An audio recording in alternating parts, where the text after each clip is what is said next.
Hey everyone, and welcome. Today we're going to tackle a huge question. What actually makes research good research? You know, the kind you can actually trust. Let's dive in. I mean, you've totally been there, right? You're scrolling online, you see some wild headline about a new study, and you're just left wondering, can I really believe this? It can feel a little overwhelming. But here's the good news. You don't need a PhD to figure out if research is solid. And that's exactly what we're going to do in this explainer. We're going to break down the key principles, the absolute must-haves that separate the good stuff from the junk. Seriously, think of this as your new toolkit for spotting legit information. All right, first things first, let's talk about the plan. You wouldn't build a house without a blueprint, right? Well, the same goes for good research. It all starts with a rock-solid foundation. So, the first core idea is that research has to be systematic. What does that even mean? It just means it's not some random, chaotic search for answers. Nope. It's an orderly, step-by-step process where everything is planned out. Nothing is just left up to chance. And you can see that logical flow right here. It starts with nailing down the exact problem. Then you analyze it. You come up with some possible solutions. You test those ideas out.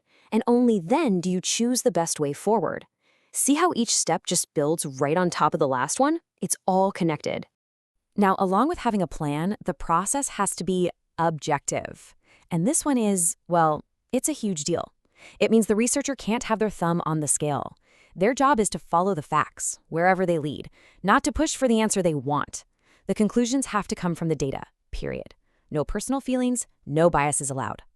Okay, so we've got a solid objective plan, but where does the actual information come from? That brings us to the next big pillar of good research. It has to be grounded in reality. And the word for that is empirical. It sounds fancy, but the idea is super simple and really powerful. It just means that the conclusions are based on stuff we can actually see, observe, and measure. We're not dealing with gut feelings or wild guesses here. We're talking about real, hard data from the real world. And take a look at this. This is a perfect example of what empirical data looks like. This table isn't a collection of someone's opinions. Every single number in there, whether it's someone's age or whether they smoke, that's a real concrete measurement from the real world. This is the stuff that good research is built on. Of course, working with data like this demands something called rigor. Rigor just means being super disciplined and precise about everything. It's about using the right tools for the job, carefully controlling the environment of the study, and just being incredibly accurate. The goal is to get findings that are as clean and undeniable as possible. So, let's take stock. We've got a systematic plan, and we're collecting real-world data with rigor. But that brings up a really important question. How do we know if we can actually trust that data? How do we know the evidence is any good? Well, the first big test is reliability. The easiest way to think about this is consistency. Imagine stepping on a bathroom scale. If it gives you the same weight 3 times in a row, it's reliable. A reliable study is the same way. If you did it again under the same conditions, you should get pretty much the same results. It's dependable. But there's another piece to this puzzle: validity. This is all about accuracy. Is the study actually measuring what it says it's measuring? See, you could have that scale that's super reliable. It consistently tells you you weigh 10 pounds less than you do. It's reliable, but it's not valid. Validity is about hitting the true mark. This dartboard analogy just nails the difference. Look at the left side. That's reliability. All the darts are clumped together. Super consistent, right? But they're way off the bullseye. Now look at the right. That's validity. The dart is right on target. It's accurate. To be truly trustworthy, research has to be both.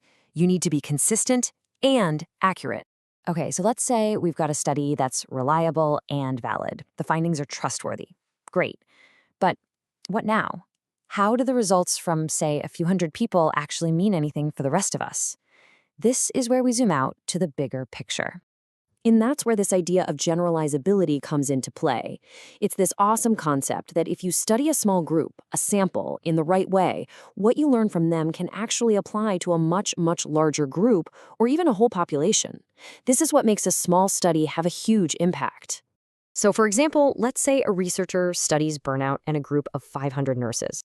If that study is well designed, the discoveries made from that small group can actually give us real insight into what thousands of nurses across the whole region are experiencing. That right there is the power of making your research generalizable. All right, we've covered a lot of ground, but we've saved the most important characteristic for last. And honestly, this isn't just another box to check. This is the absolute moral compass for any and all research. And it's a simple, non-negotiable rule.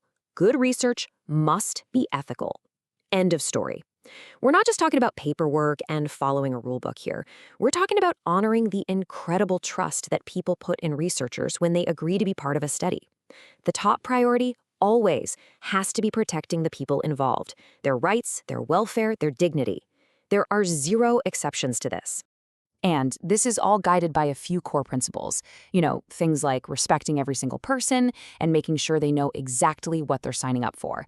It also means doing good whenever possible. That's beneficence. And even more importantly, doing no harm. That's non-maleficence. And finally, there's justice, which just means the whole process has to be fair to everyone. So let's pull it all together.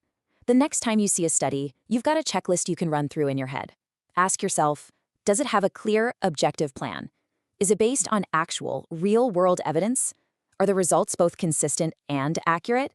Can we apply these findings to a bigger group? And the big one, was it done ethically? So there you have it. You now have the basic toolkit to tell good research from the not so good. And this isn't just about calling out bad science. It's also about really appreciating all the hard work and integrity that goes into the kind of research that genuinely pushes us all forward. So, with this new lens, what are you curious about now?